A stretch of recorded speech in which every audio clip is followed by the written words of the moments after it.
Assalamualaikum warahmatullahi wabarakatuh. Bertemu kembali dengan saya pada sesi kedua mata kuliah Teori Ekonomi Mikro. Semoga teman-teman mahasiswa UT senantiasa dalam keadaan sehat dan tetap bahagia.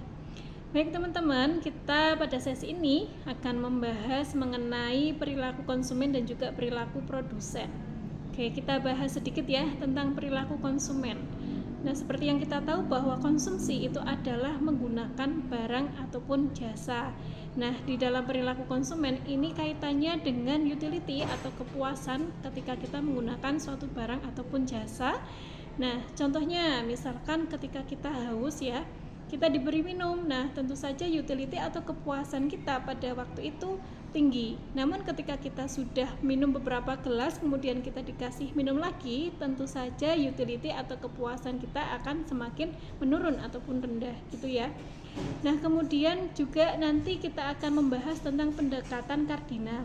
Nah, pendekatan kardinal ini menggunakan marginal utility. Artinya seperti ini ya. Misalkan kita mengkonsumsi 1 gelas air minum. Nah, tentu saja utility-nya dimisalkan ya, utility-nya 10 waktu itu karena kita haus ya, kemudian kita minum.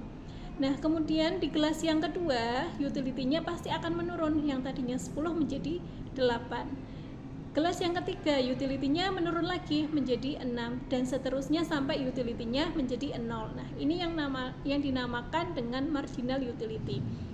Nah, ini tercantum ya dalam hukum Gosen, di mana hukum Gosen ini menerangkan atau menjelaskan bahwa barang yang kita konsumsi terus-menerus itu tingkat kepuasan atau utility-nya akan semakin menurun.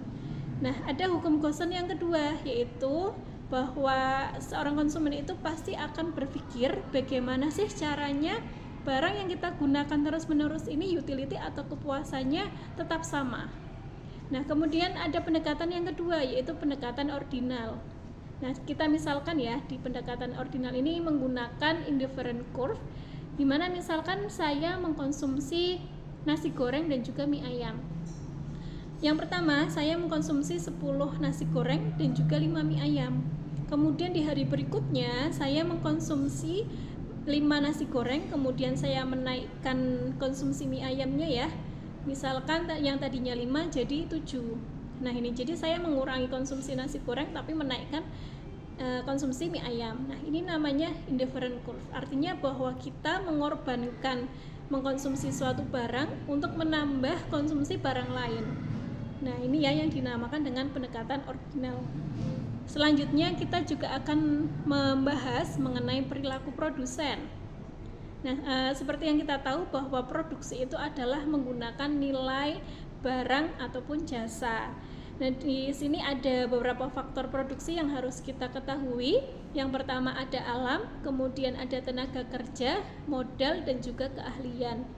Nah, klasifikasi dari faktor produksi sendiri ada 2. Yang pertama adalah tetap dan juga variabel. Tetap artinya bahwa faktor produksi tersebut tidak dapat berubah dalam jangka waktu tertentu. Misalkan gedung ya, ini kan pasti tidak bisa berubah dalam waktu yang singkat. Kemudian ada mesin. Nah, sedangkan faktor produksi variabel artinya dia dapat berubah, misalkan tenaga kerja, kemudian bahan baku, dan lain sebagainya. Nah, nanti kita juga akan mempelajari tentang isokuan. Isokuan itu adalah kurva yang membantu untuk memaksimalkan output ya, output dari faktor-faktor produksi. Kita juga akan membahas tentang produk total, di mana produk total itu sesuai namanya ya, produk total berarti jumlah semua output pada periode tertentu.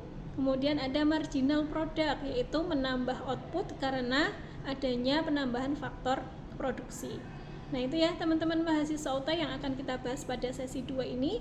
Silahkan membaca materi inisiasi dan juga aktif berdiskusi pada halaman e-learning, dan tetap semangat sampai sesi ke-8. Akhirul kalam, wassalamualaikum warahmatullahi wabarakatuh.